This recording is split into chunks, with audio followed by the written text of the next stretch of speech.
Welcome to my mini vlog. Luto tayo ng pagkain guys before tayo mag-exercise. Ito nga pala yung pagkain na piniprepare ko guys bago ako mag-exercise. Meron tayong broccoli, shumai, and corned beef with rice yan. Kalahati lang pala yung ilalagay ko na onion kasi malaki kasi yung onion at saka hindi ako masyadong ano sa onion. Anong kainin guys, shumai lang at saka broccoli, i-steam ko at saka rice. Nakita ko kasi yung merong nagpo-post doon sa Facebook ng corned beef. Bigla ako nag-crave ng corned beef, kaya iyan, nagluto na lang ako ng corned beef. Pero maliit na corned beef lang naman to, kaya isang kain lang.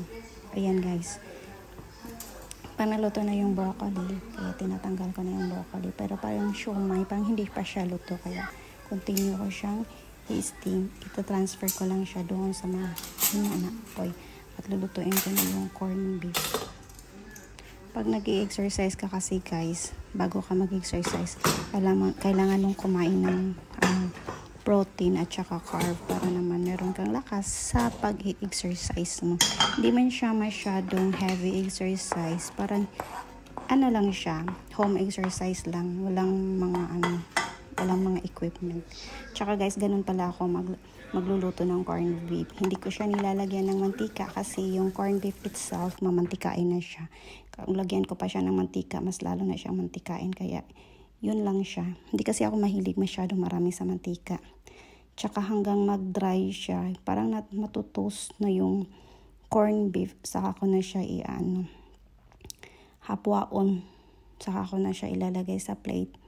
At ready to eat na siya. Yun. Hirap mag-Tagalog, sorry.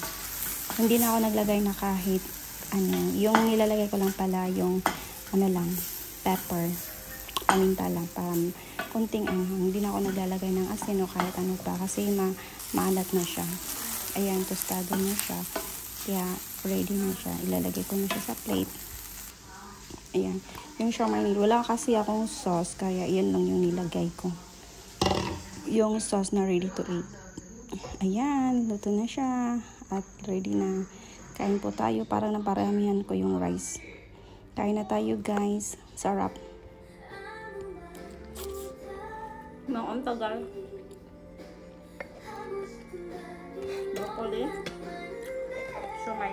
Enjoy. Thanks for watching guys. Ang ganda ng music guys while watching Korean movie.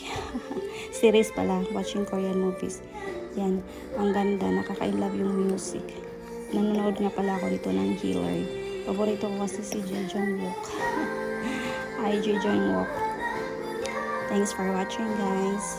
Please subscribe, please follow for more videos.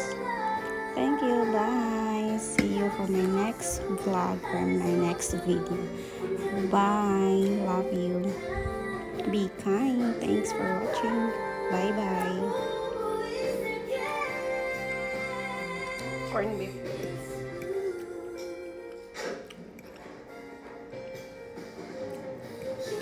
Let's eat before the exercise.